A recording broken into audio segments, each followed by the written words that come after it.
아멘. 심령이 가난한 자는 복되도다. 주님의 이 산상수훈의 말씀을 가지고 함께 은혜 받도록 하겠습니다. 이 새해를 산상수훈 말씀으로 시작하는 데에는 크게 두 가지 의미가 담겨져 있습니다. 우선은 금년의 표가 산상수훈에서 비롯된 것이기 때문입니다. 마태복음 5장 13절에서 16절까지 예수님이 우리를 가르쳐서 너희는 세상의 소금이다. 너희는 세상의 빛이다. 세상을 위한 교회, 세상을 위한 사람들이라고 말씀하셨기 때문이죠. 또 하나님께서 아브라함을 믿음의 조상으로 부르셨을 때에도 내가 너와 너의 후손들에게도 복을 주어 너로 하여금 세상에 복이 되게 하리라. 그러니까 복을 받는 것으로 끝나는 것이 아니라 복을 가지고 세상으로 나아가라는 것이 처음부터 우리들에게, 인류들에게 주신 하나님의 사명이었던 것입니다. 이제 주님의 교회를 향해서도 똑같은 사명을 주시는데 이 말씀이 바로 산상수훈의 말씀이기에 금년 한 해를 시작하면서 이제 이 말씀을 우리가 한 가지 한 가지 살펴보면서 새로운 영적 깨달음을 함께 나누기를 원하는 바입니다. 그리고 두 번째 이유는 이 산상수훈이 우리로 하여금 진정한 리셋이죠. 영어로는 리셋이지만 우리말로 말하면은 삶의 재조정입니다. 거룩한 재조정을 통해서 이제 주님의 교회가 세상을 위한 교회로 일어날 수 있게 하는 말씀이 되기 때문이지요. 여러분, 이 리셋, 재조정이 우리의 삶에서 너무나 중요합니다. 굉장히 중요해요. 그냥 열정을 가지고 그냥 우리의 어떠한 사명의식을 가지고 일어날 때에는, 그러한 사명의식을 가지고 주를 섬길 때에는 도리어 하나님의 영광을 가리울 수가 있다는 것입니다. 그러한 경우를 성경 곳곳에서 이렇게 보게 되는데, 그러나 산상수훈의 말씀을 통해 우리가 진정 리셋이 되어서 삶의 재조정이 되어서 우리가 하나님께로 제대로 포커스를 맞추면서 일어날 때 교회가 교회되며 예배가 예배되는 우리가 정말 작은 예수의 삶으로 살아가게 된다는 것입니다. 여러분, 산상수훈의 첫 번째 메시지는 팔복의 8가지 복에 대한 말씀이 되지요. 마태복음 5장 3절에서 12절까지 예수님이 오셔서 우리를 올바르게 세워 하나님의 진정한 교회가 되기 위해서 주신 말씀은, 이 말씀을 보면 하나같이 역설적인 그런 복을 보게 됩니다. 오늘 말씀을 보면 심령이 가난한 자는 복이 있다. 오늘 우리가 함께 읽었고 들었지만 사실 우리가 이 말씀을 마음판에 이렇게 새기면서 살아가는 자가 참 많이 없어요. 심령이 가난해야지 이렇게 늘 생각하면서 살아가는 사람이 별로 없습니다. 그런데 주님은 이 말씀이 복이다라고 말씀하죠. 우리는 누구나 할 것 없이 복을 추구하고 얻고 싶어하는 마음 누구에게나 다 있지요. 그래서 새해가 되면 새해 인사로 믿는 자든 믿지 않는 자든 새해 복 많이 받으세요, 그렇게 우리가 인사를 나누지 않습니까? 이처럼 복은 누구나 할 것 없이 추구하고 싶고 얻고 싶어 하는 것입니다. 그리고 우리가 솔직하게 말하면 하나님을 믿는다는 것, 지금 우리가 예수를 믿는다는 것이 복을 받기 위해 믿는 것이 아닙니까? 천국의 복을 비롯하여서 모든 인생의 복을 받기 위해 복의 근원이 되시는 하나님을 믿고 따르는 것이 아닙니까? 그러니까 하나님을 제대로 우리가 믿으려면 복에 대한 올바른 그 컨셉이 분명해야 된다는 그 말씀입니다. 우리가 세상에서 복의 근원이 되시는 하나님을 전파하고 또 받은 복을 세상에 나가 이렇게 전하는 복의 유통자가 되기 위해서도 우리가 이 복이 무엇인가를 제대로 알아야 우리가 이 역할을 제대로 감당할 수가 있게 된다는 것이지요.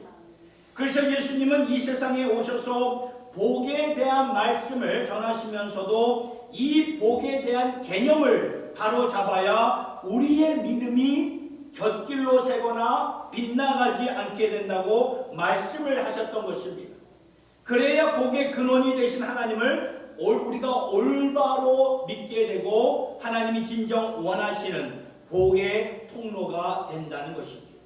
그래서 오늘 우리에게는 이 팔복에 대한 8가지 복에 대한 말씀을 우리에게 주셨는데 이 말씀 하나하나가 다 역설적이기 때문에 우리는 이 말씀을 붙잡고 반드시 회개의 심령으로 돌아서야 된다는 것입니다.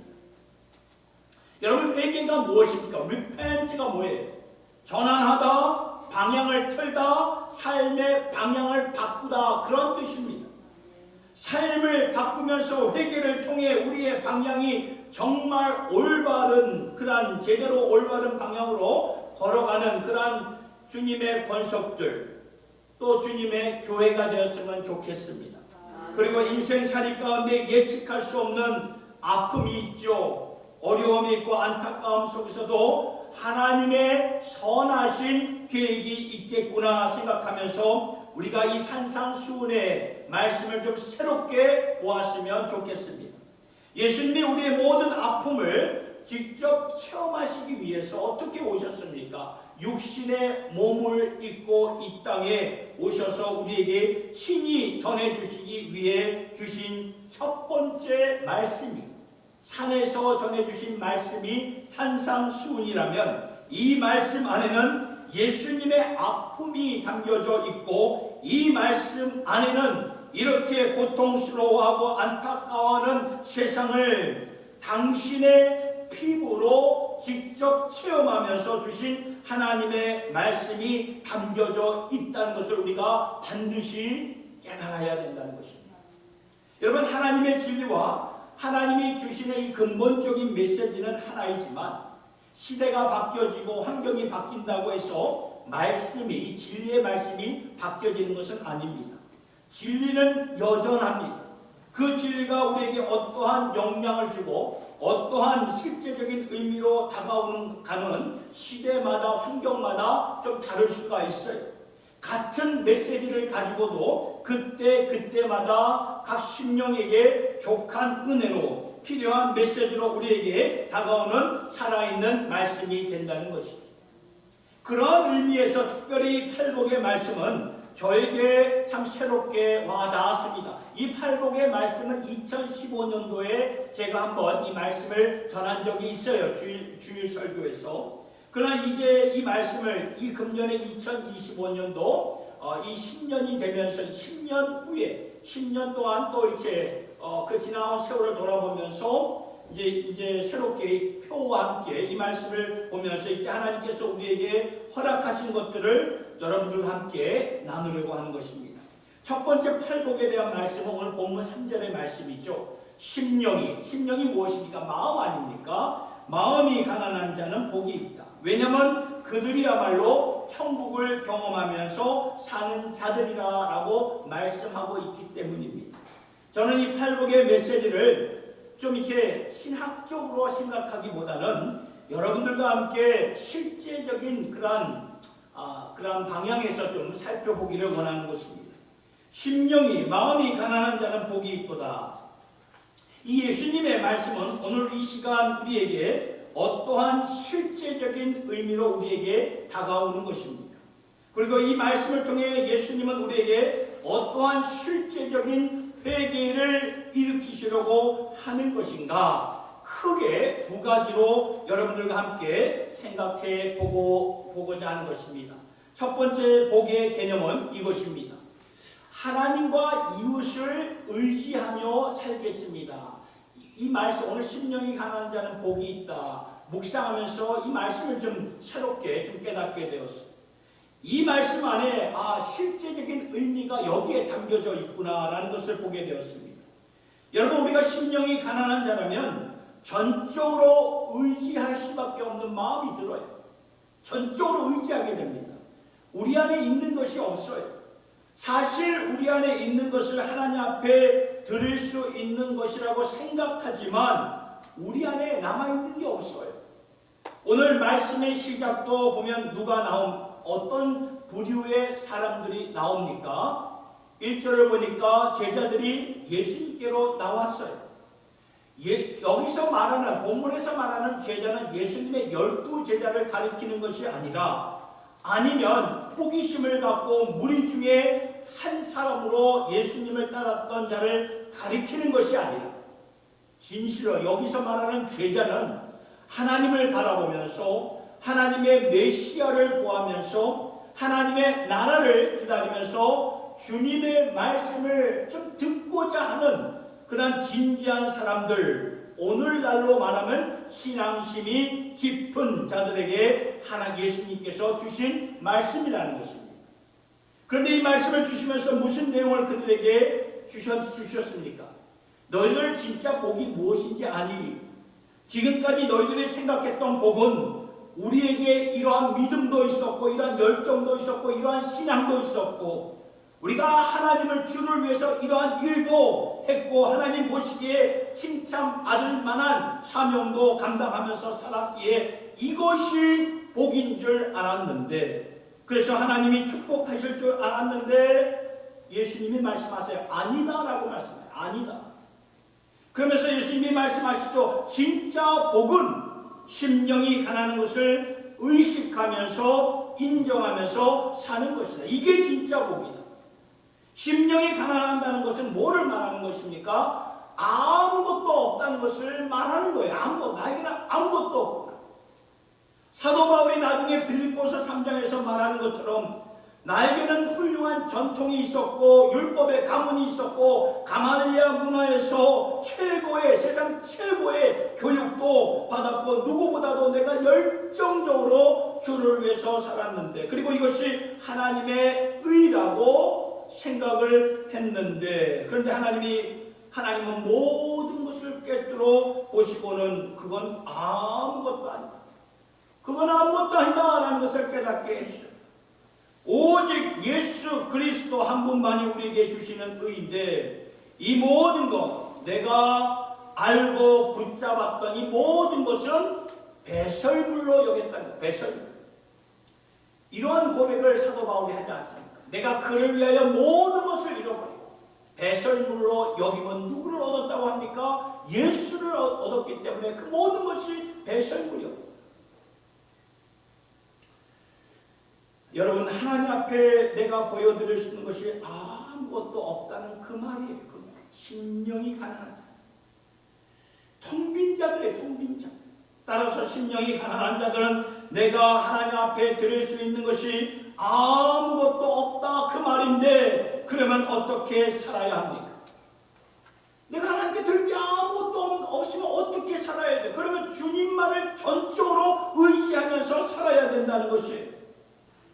자, 그런데 오늘 이 말씀을 듣고 있는 우리들 신앙인들은 적어도 그 정도는 다 알고 있어요. 적어도 우리가 하나님께 의지하면서 살자, 이것은 다 알고 있고 고백하고 있어요. 그런데 저는 오늘 이 말씀을 영적인 관점에서 좀 새롭게 보게 되었던 것은 이것입니다. 지금까지는 내가 영적으로 텅 비었고 내 영혼이 파산 상태가 되어 있었기에 하나님께서 나를 불쌍히 여겨주시지 아니하면 나는 살 수 없는 존재로구나, 그렇게 연결해서 보았어요. 이건 저뿐만 아니라 여러분들도 그렇게 생각하실 것입니다. 그런데 그 정도는 이미 예수님을 따라 산에 올라가 주님의 말씀을 들으려고 했던 진지한 신앙인들, 제자들에게도 그 정도는 이미 다 갖고 있었던 거예요. 하나님께서 나를 불쌍히 여겨주지 아니하시면 나는 살 수가 없는 존재로구나. 그런데 이번에 이 말씀을 다시 보고 생각해 보니까 예수님께서 나중에 팔복의 메시지를 통해서 너희는 세상의 빛이 되어야 되고 너희는 세상에서 소금이 되라는 이 말씀을 연결해서 보니 전적으로 주를 의지한다는 것은 하나님을 절대적으로 의지해야 되는 것, 그게 제일 먼저이지만 동시에 내 이웃도 의지할 수 있어야 한다는 그 말을 여기 심령이 가난한 자는 천국이 저희 것입니다. 이 말씀에서 깨닫게 되는 말이에요. 여러분, 우리가 다 겪었지만 코로나가 왜 무서운 질병이었습니까? 코로나가 다른 질병과는 무엇이 달랐습니까? 어떤 면에서 가장 무서웠습니까? 보니까 코로나에 걸리면 어떻게 됩니까? 혼자 있어야 돼요. 격리가 되어야 됩니다. 아무리 주위에 가족과 친지들이 있어도 홀로 외로움 가운데, 고독 가운데 그 병마와 싸우다가 하나님이 부르시면 가야 되는 거예요. 가족과 친구들이 아무것도 할 수가 없는 거예요. 그 병에 걸리면 어떻게 도움을 줄 수가 없어요. 그런데 환자와 가족들을 연결시켜 주었던 유일한 분이 유일한 분이 있지 않았습니까? 바로 의료진들과 간호사들이었습니다. 이분들은 보면 하나님이 보내주신 천사들이에요. 왜냐하면 전혀 연결이 안 되는데 이분들을 통해서만이 환자의 정보를 받을 수가 있는 거예요. 이분들을 통해서만이 가족들의 마음을 전달받을 수가 있었던 거죠. 그리고 나중에 마지막 순간 임종이 앞에 다가왔을 때에는 이분들을 통해서 화상통화를 할 수 있도록 연결시켜 주신 분도 이분들의 역할이에요. 참 고마운 분들이죠. 그런데 이분들이 그 의료진과 간호사들이 신앙인인가 불신자인가 그냥 우리의 이웃이라고 생각하면 됩니다. 여기 우리가 거기에 너무 깊이 생각하면 안 된다는 거예요. 그 어떠한 이웃이라도 이웃이면 되는 거예요. 그러한 이웃을 하나님께서 우리가 의지할 수 있는 이웃으로 보내주셨다는 그 말이에요. 그들이 어떠한 신앙을 갖고 있는가, 그들이 우리처럼 예수님의 이름으로 기도하고 있는가, 그것이 중요한 게 아니라 그들은 우리의 이웃이다. 하나님께서 이렇게 이웃을 의지하고 살라고 하나님께서 세상을 디자인한 것 아니십니까? 우리가 새 성전으로 이곳으로 왔을 때에 새롭게 단장하고 리모델 해가지고 참 너무나 아름다운 참 성전이 되었고 보기에도 참 좋습니다. 그런데 보면 밤에는 누가 이 성전을 지켜줄 사람이 아무도 없어요. 그렇다고 매일같이 철야할 수도 없는 그러한 상황이고, 그러다 보니 나름대로 보안이 걱정이 되었습니다. 그래서 이 보안 카메라도 설치를 했지만 여전히 마음은 편치가 않았습니다. 생각해 볼 때 도둑이 들어오고자 한다면 마음 먹으면 뭔들 못하겠습니까? 뭔들 못 들어오겠습니까? 이게 이렇게 들어오기가 어려운 것입니까? 아니잖아요. 들어오자 마음 먹으면 쉽게 들어오는 것이 이곳입니다. 그런데 교회 주위에 보니까 오랫동안 삶의 터전을 삼고 살았던 이웃들이 보니까 든든한 가이드가 되어주신다. 얼마나 감사한지 모르겠습니다. 늘 우리가 너희 교회를 와치하고 있다. 참 감사한 마음.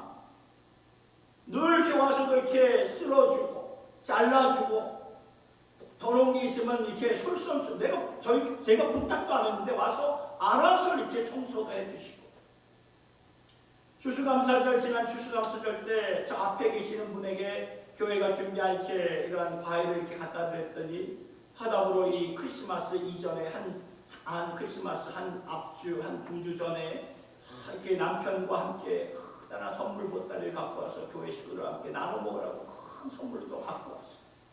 서로 이렇게 주고받고 하는 그러한 이웃의 그러한 참 그러한 모습들이 얼마나 참 이렇게 마음이 이렇게 흐뭇하고 얼마나 좋은지 모르겠어요. 여러분, 세상을 디자인할 때 농부들이 그 사람들이 어떠한 신앙을 가졌던 농부들의 땀으로 인하여서 우리의 밥상에 먹을 것이 주어지는 것이 아닙니다. 약사가 약을 짓고 약을 처방하는 것을 통해서 우리가 약을 복용하고 그 병으로부터 나음을 받게 되는 것이 아닙니다. 그분들의 신앙이 무엇인가 따지면서 편견 갖지 않아요. 우리의 자녀들을 손주들을 선생님에게 맡기지 않습니까? 대중교통에서 수고하시는 분들을 통해서 우리들은 직장에 다녀올 때도 있고 학교에 갈 때도 있고 교회도 가게 됩니다. 우리들의 이웃이라는 거예요. 이웃. 우리가 사랑하고 신뢰하고 의지할 수 있는 이웃이라는 거예요. 그렇게 살라고 하나님께서 이 세상을 디자인하신 거예요. 그렇게 만들어 주신 것입니다. 우리는요 홀로 못 삽니다. 여러분 이걸 아셔야 돼요. 믿는 사람들끼리도 못 살아요. 그런데 언제부터인가 예수를 믿는 우리들, 신앙을 믿는 저희들 선을 긋기 시작해요. 이 선을 긋기 시작해요. 우리와 신앙이 다른 사람들, 우리와는 깊이 교제할 수 없는 사람들, 저 선 밖에 있는 사람들, 아니면 저 선 안에 있는 우리의 이웃들, 우리는 이렇게 생각할 때가 참 많다는 것입니다. 그런데 그 당시에 예수님의 말씀을 들으려고 산에 올라왔던 그 제자들 가운데서도 그런 자들이 있었다는 거예요. 예수님이 가는 곳마다 누가 있었습니까? 말씀을 보면 바리새인들이 있었어요. 종교인들이 있었습니다. 지금 산상수훈을 듣는 곳에서도 종교인들이 있었어요. 바리새인들이 있었다는 거예요.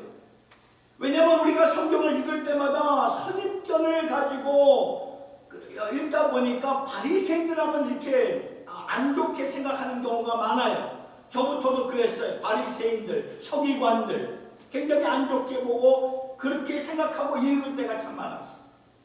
그런데 사실 바리새인들을 보면은 말씀 중심으로 살았고 율법 주의로 살았던 자들이에요. 나쁜 자들이 아닙니다. 신앙인이었어요.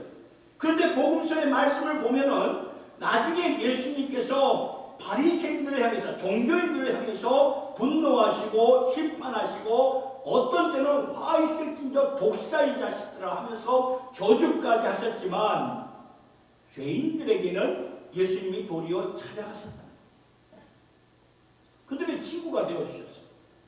그러니까 이 바리새인들의 입장에서는 어떻게 저 예수는 죄인들과 함께 밥을 같이 먹고 친구가 될 수 있지?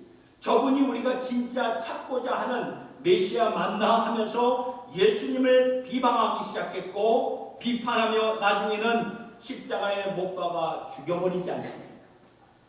이 일을 누가 했습니까? 종교인들이 했고 신앙인들이 했다는 것입니다. 여러분 우리가 텅 빈 자로서, 심령이 가난한 자로서, 영적으로 파산한 자로서 이 세상에 산다는 것이 무엇을 의미하는지 아십니까? 전적으로 서로 의지하면서 살 수밖에 없는 존재로구나. 그걸 얘기해주고 있는 거예요. 서로 의지한다는 게 뭐를 말합니까? 이것은 하나님의 디자인이에요. 그렇게 살라고 말씀하신 것이고 하나님께서 육신의 몸을 입고 이 땅에 오셔서 세상을 가리켜서 요한복음 3장 16절에 내가 세상을 이처럼 사랑하사 이렇게 말하죠. 세상을 이처럼 사랑하사 인자를 심판하러 온 것이 아니라 구원하러 왔다. 사랑을 주기 위해서 왔다고 말씀하고 있지 않습니다. 그런데 우리는 어느 순간부터 선을 긋고 편견하고 편애하며 비판하면서 살아가고 있는 우리 자신을 보게 된다는 것입니다. 심령이 가난한 자들이 아니에요. 가난한 줄 알았는데 가난하지가 않는 내 모습이 보여진다는 것입니다. 이렇게 가난하지가 않는데 어떻게 세상에 들어가서 소금의 역할을 감당하며 빛의 역할을 감당할 수 있을까요? 불가능한 거예요. 몇 년 전에 바이든이 이제 대통령이 됐을 때 그 투표의 결과에 불복하여서 이 과격 단체들이 국회의사당을 점령한 사건 여러분도 기억하실 것입니다. 워낙 큰 그냥 빅 뉴스였기 때문에 다 아실 거예요. 그때 이 과격 단체들이 그들의 손에 든 것이 무엇인지 아십니까?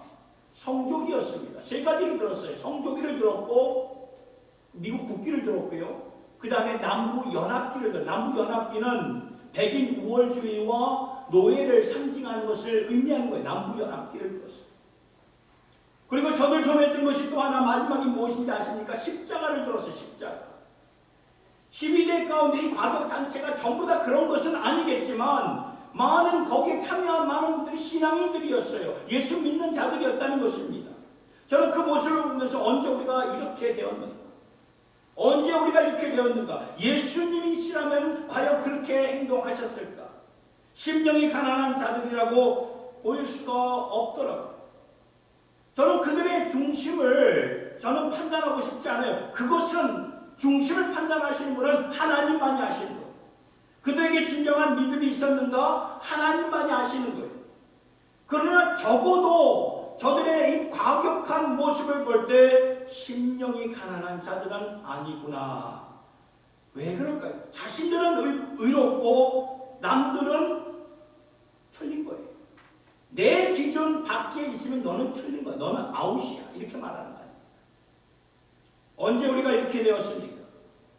지금 우리나라 똑같아요. 우리나라 지금 대한민국에서 벌어지고 있는 일들을 보면 똑같아요.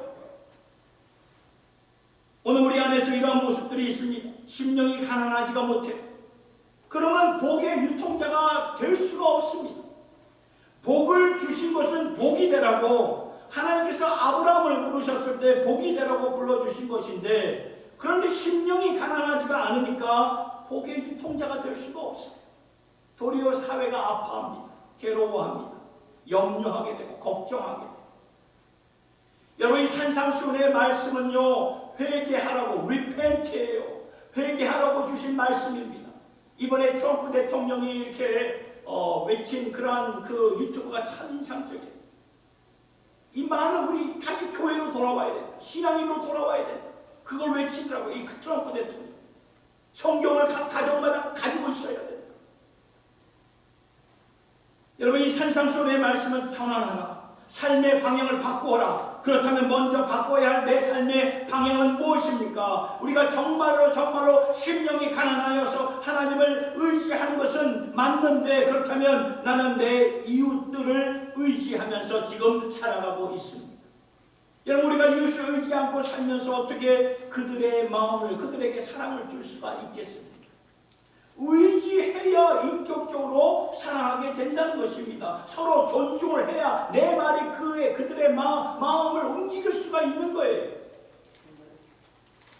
두 번째로, 심령이 강한 자는 복이 있다. 이것 또한 무슨 의미로 다가오는가 보니까 하나님의 선하신 주권에 다 맡기며 살겠습니다. 이 말씀이 여기에 다 포함되어 있는 거예요. 하나님의 선하신 주권에 다 맡기며 살겠습니다. 이것도 마음이 가난한 자, 완전히 텅 빈 자, 영혼의 파산을 안 자들만이 하나님 앞에 보일 수 있는 진정한 모습이라는 것입니다. 하나님의 선하신 주권에 다 맡기며 살겠습니다. 가난한 자로서, 아무것도 없는 자로서 할 수 있는 것은 이것뿐입니다. 전적으로 주님께 맡기면서 사는 그런 모습입니다. 여러분, 협상이라는 것, 딜이죠, 딜. 협상이라는 것이 있을 수가 없어요. 심령이 가난한 자. 협상하려면 내게도 뭔가 있어요. 내가 뭔가 펜을 들고 있어야 돼. 협상하려면. 그렇잖아요. 내게 아무것도 없는데 어떻게 협상이 가능합니까? 예를 들어가지고 은행 계좌에 뭔가 있어야 상대방을 통해서 협상을 할 수 있는 것이 아닙니까?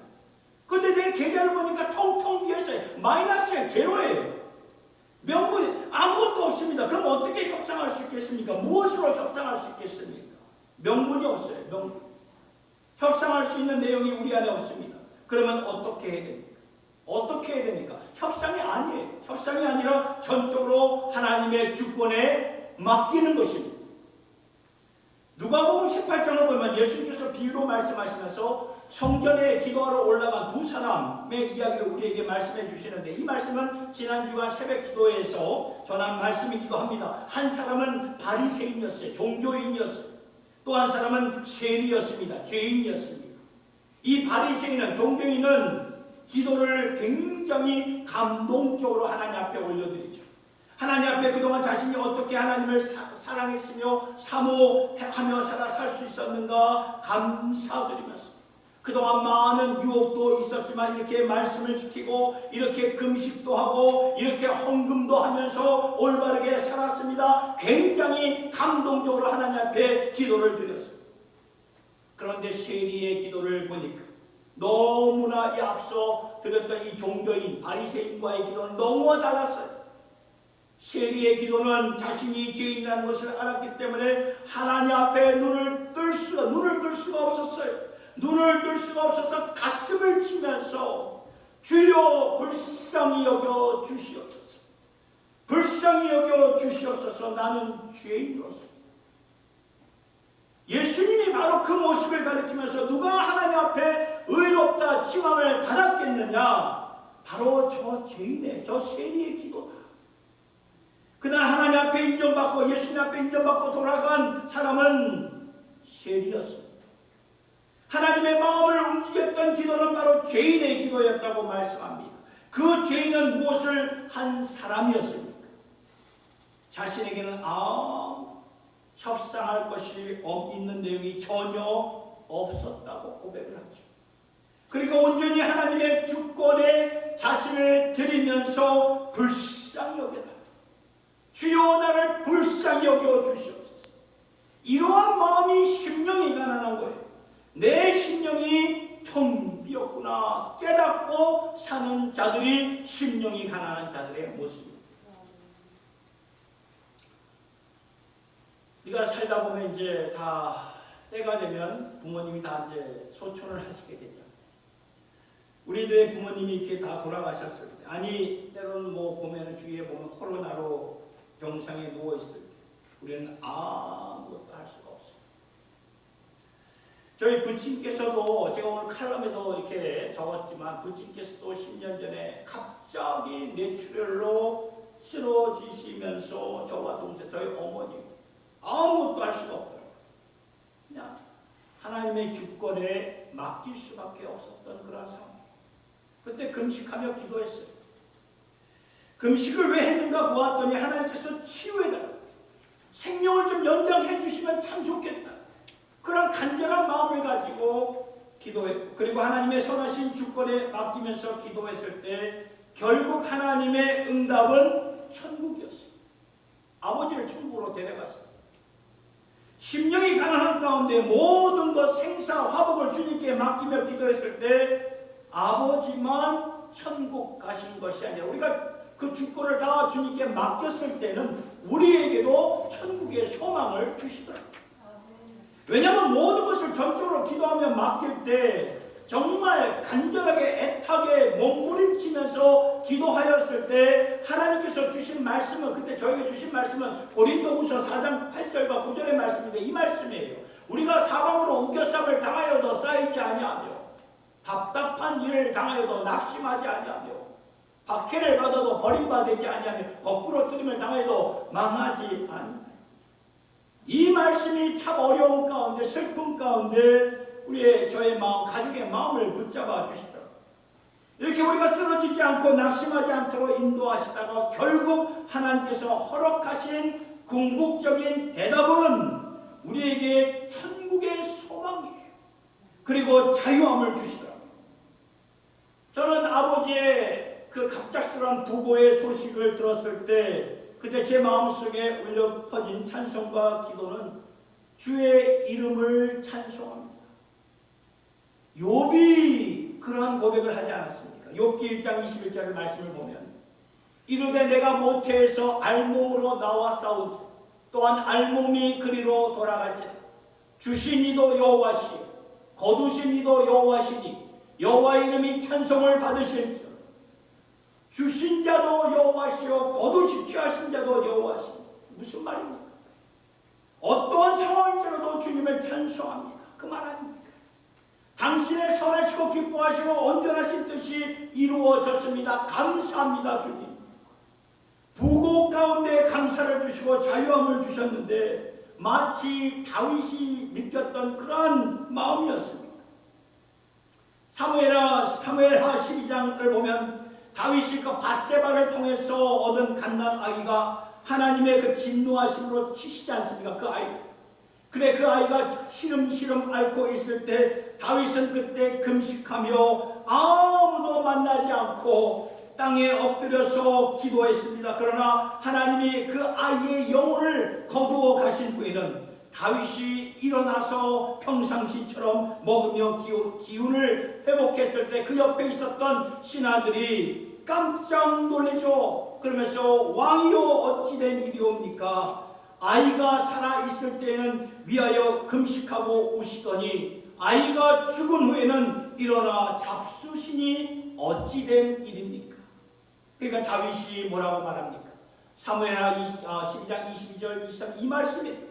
아이가 살았을 때 내가 금식하고 운 것은 혹시 여호와께서 나를 불쌍히 여기사 아이를 살려주실는지 누가 알까 생각하며거니와 지금은 죽었으니 내가 어찌 금식하랴? 내가 다시 돌아오게 할 수 있느냐? 나는 그에게로 가려니와 그는 내게로 돌아오지 아니하리라.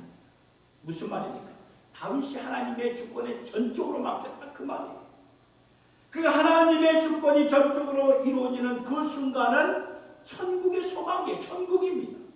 하나님의 자유함과 회복과 진정한 치유가 이루어진다는 그 말이죠. 그래서 심령이 가난한 자는 복이 있나니, 이 말은 곧 전적으로 주님의 주권에 맡기며 사는 자들에게는 복이 있나니 천국이 저희 것입니다. 그 말씀이에요.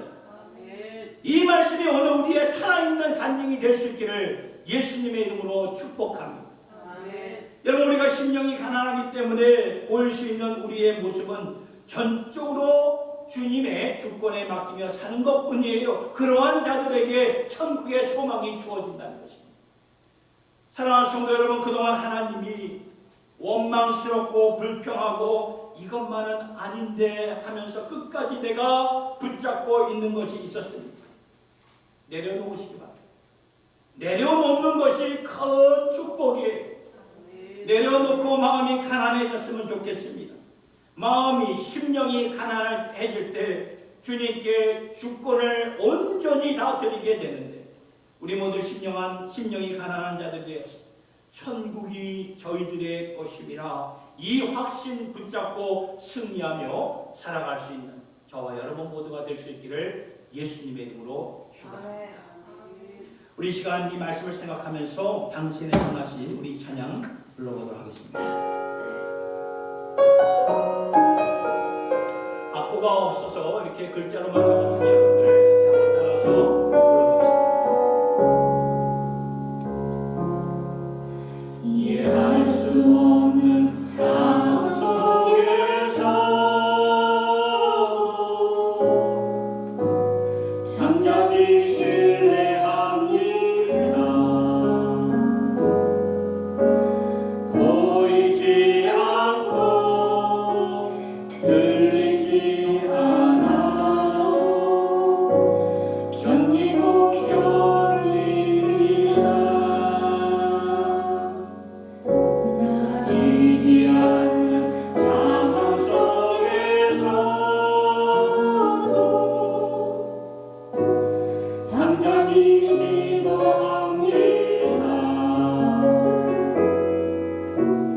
걸을 수 없고 멈출 수 없어도 버티고 버팁니다.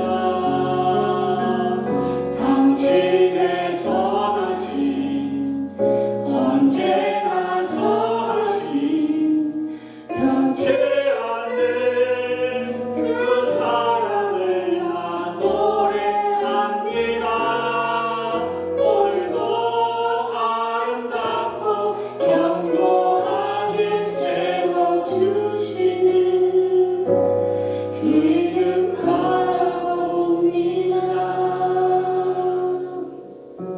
이해할 수 없는 상황 속에서도 잠잠히 신뢰합니다.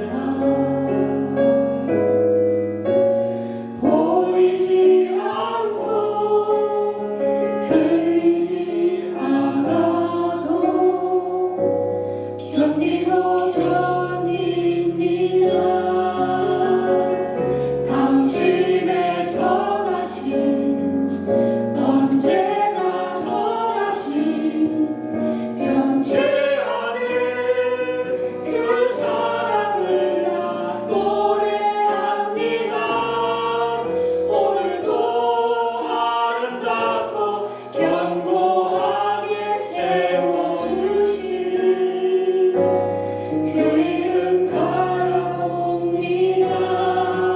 내 길을 주께 맡기고 의지할 때 그가 함께 주문을 이루시리.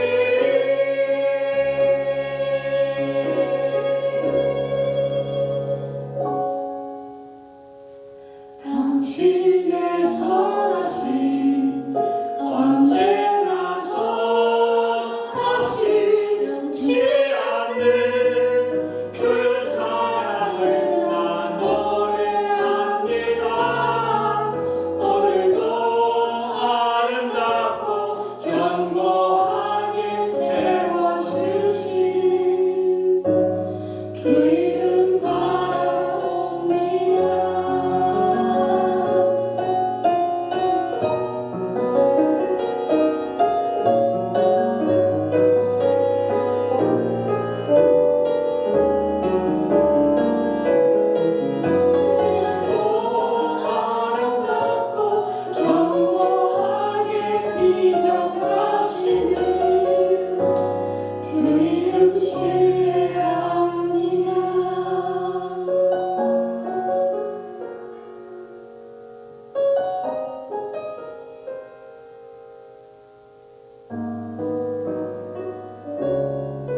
기도하겠습니다.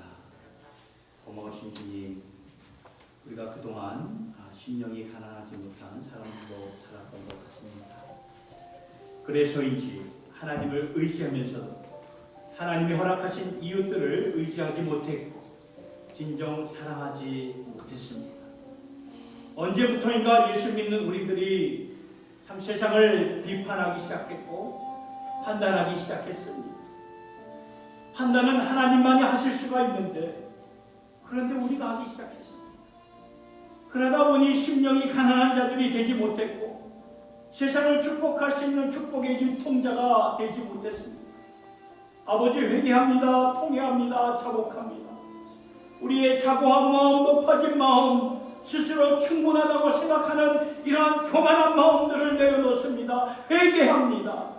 아버지, 오늘 우리 모두에게 가난한 마음을 주시옵소서. 가난한 심령을 가지고 주 앞에 나와 하나님과 이웃을 진정 사랑할 수 있는 저희들 되게 하여 주시옵소서. 우리가 하나님의 주권을 신뢰하면서 결정적인 순간에 순복하지 못함을 또한 용서하여 주시옵소서. 아직도 우리의 마음은 가난하지가 못해서 협상할 것이 남아있다고 생각할 때가 많습니다. 주여, 간절히 원하옵기는 심령이 가난한 자가 되어서 오직 주님의 주권에 전적으로 순복하며 이러한 믿음을 갖고 살아가는 저희들 되기를 원합니다. 그럴 때 우리의 마음속에 천국의 소망을 허락하시는 주님을 믿습니다. 회복과 자유와 기쁨과 치유를 허락하시는 주님, 이 금년 한 해 동안 가난한 심령을 가지고 주님의 주권 앞에 엎드리고 순복하여서 내 안에 천국의 소망을 누리며 살다가 때가 되어서 주님이 부르실 때에 감사하는 마음, 웃는 얼굴로, 웃는 모습으로, 영광스러운 모습으로 주님 품에 안기는 저희들 모두가 되게 하여 주시옵소서. 고마우신 우리 주 예수님의 이름으로 기도드리옵나이다.